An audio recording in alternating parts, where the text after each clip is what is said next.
guys, this is Melanie from Evolve Accounting and Empower Your Books. Today we are going to install the mobile app for Android with QuickBooks Online. So when you're in your phone, pulling up the Play Store, and your icon could be a little different depending on what version you're running. I'm on a Galaxy Note 8.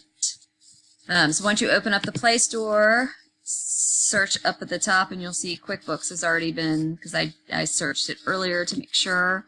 I needed to uninstall it off my phone so I could do this video. So we're going to click the QuickBooks app.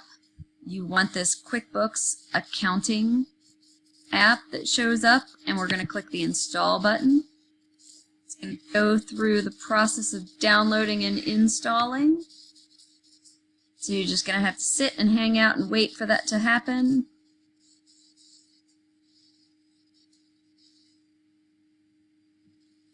Still downloading. Now you'll see it shows up with an open icon. You pull that open. If you've already got a QuickBooks Online account, you click Sign In. If you do not, you can click Create Account. Hope that's helpful, and I will see you in a couple days for another video on how to use QuickBooks Online's mobile app.